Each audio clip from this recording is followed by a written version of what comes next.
Today I'm going to talk about sleep and how you can avoid constant sleep deprivation as a toddler mom. Note that I'm saying constant sleep deprivation because it's not realistic to get rid of it forever. I wish I had a solution for that, but I don't. Our toddlers are not machines. We are not machines. Even if you don't have a child, sometimes you just have a bad night's sleep. So it's just avoiding constant sleep deprivation. If you're a mom, you know how awful sleep deprivation can be during those first weeks and months. They wake up every 2 to 3 hours. And we've all been through that.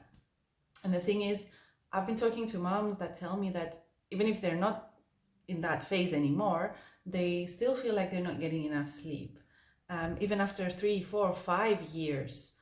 And we tend to dismiss that, like it's a given that moms don't get enough sleep, it's normal, it's part of motherhood, etc. But it can have huge effects on your health. I mean, sleep is very important. It's just as important as what you're eating and if you're exercising and things like that, how you're managing stress. Sleep is very important. And if for a very large amount of time, for example, years, you feel like you're not getting enough sleep, that can have profound effects on your health. So it's not something to dismiss, it's something to take seriously and try to do something about. By the way, as a side note, I'm not going to talk about what you can do with your toddler. I'm not a sleep consultant, but there are experts that can help you with that. If your child is older than 1 and they're still not sleeping through the night, or they're going to bed too late, too early, things like that, there are experts that can help you with that. So don't hesitate to reach out to them. I'm here to talk about what you can do as a mom, because this is what this channel is all about. And let's be honest, what is the dilemma here? It is, do I go to bed early, or do I use that precious time when the house is quiet to finally do something for myself?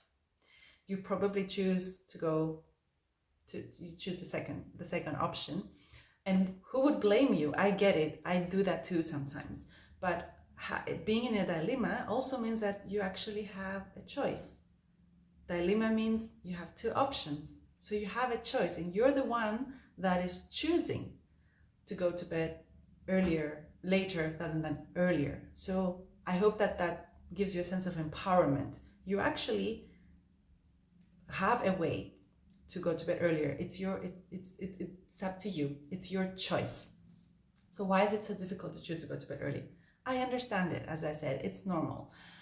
I'm going to give you 3 things to think about that might help get you start thinking about going to bed a bit earlier. So the first thing I wanted to mention is there's an alarm clock that goes on, whether you like it or not, early in the morning, right? In my case, it's 6 a.m. I would have preferred for it to be a bit later, but I have an alarm clock that says mama, mama at 6 in the morning. And I basically know that at 6 o'clock I have to wake up, and I go backwards 7 to 8 hours and set a bedtime for myself. And that doesn't mean that I always go to bed at 10, but I know that that's my bedtime. And that means I'm mindful of it. If it's 9 o'clock, I know I have 1 hour left. If it's 9:30, I know I have half an hour left, or maybe 1 hour. And so I plan my evening around that, no matter what is going on. And it's not that you're always gonna, stick to that bedtime, but at least you're mindful of it. So think about, what time do you normally wake up? Are you normally woken up, I should say? And go back, count backwards. Do you need 7, 8, 9 hours? What is your ideal, length? It's different for each person. Some people are fine with 6 hours. I need more. But think about it, when are you at your best? How many hours do you need so that you're at your best? Go backwards, set your bedtime, and just be mindful of it in the evening. The second thing I wanted to mention is that there's this idea that you're wasting time by sleeping, or you're losing that hour. But when you say yes to something, you say no to something else, always. And vice versa. When you say no to something, you say yes to something else. So what are you saying yes to? If you say no to a long time of me time during the evening, what is long, but 2 hours of me time in the evening. If you go to bed, what are you saying yes to?